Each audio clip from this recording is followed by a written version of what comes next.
রাসূলুল্লাহ বলেছেন আনা ওয়া আলিয়্যুম মিন নূরি ওয়াহিদ, আমি এবং মওলা আলী একই নূর থেকে এসেছি। এটা আহমদ রেজা খান বেরলভী তার হাদায়েকে বখশিশ কিতাবের বেরলিদের কিতাব, বেরলিদের যে ইমাম আহমদ রেজা খান বেরলভী সে তার কিতাবের মধ্যে হাদায়েকে বখশিশের মধ্যে এনেছে। কিতাবের দ্বিতীয় খণ্ডের 6 পৃষ্ঠার মধ্যে এনেছেন তেরে নসলে পাকে মে হে বাচ্চা বাচ্চা নূর কা তুহা আইনে নূরে তেরা সব ঘরানা নূর কা।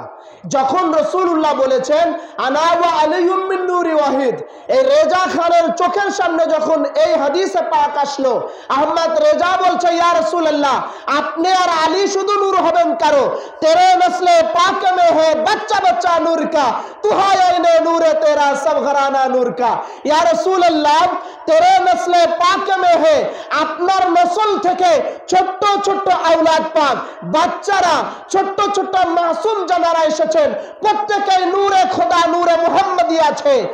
আর নূরে তেরা সব ঘরানা নূর কা, আপনি তো স্বয়ং আল্লাহ তাআলার নূর, আর আপনার ঘরের মধ্যে যারা আছে সবাই নূরে খোদা, এর মধ্যে কোনো সন্দেহ নাই, সবাই নূরে খোদা আছে। আপনার ঘরের মধ্যে, আপনার পরিবারে, আপনার আহলে বাইতের মধ্যে সমস্ত বাচ্চা কাচ্চা আওলাদ আহলে বাইত প্রত্যেকেই নূরে খোদা আছে।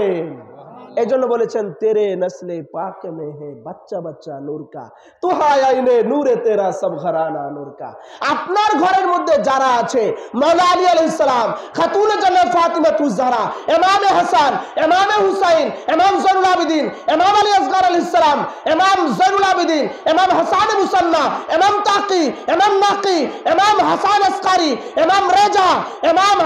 জাফর সাদিক আলাইহিস সালাম, হুজুর শাহিন শাহ বাগদাদ গৌসে পাক, এইভাবে করে আস্তে আস্তে পূর্ণিয়া শরীফের হযরত কুতুবুল বারি পাক, মঙ্গলকোট শরীফের দুই হযরত পাক, মেদিনীপুর ঘেরাও পাকের মধ্যে যত আহলে বাইত তাহার শাহিদ আছেন, মেদিনীপুর দরবার পাকে দরগাহতে যারা অবস্থান করছেন প্রত্যেক হযরত আহলে বাইত তাহার নূরে খোদা আছেন, এর মধ্যে কোনো সন্দেহ নাই, নূরে খোদা আছেন ওনারা। যার কারণে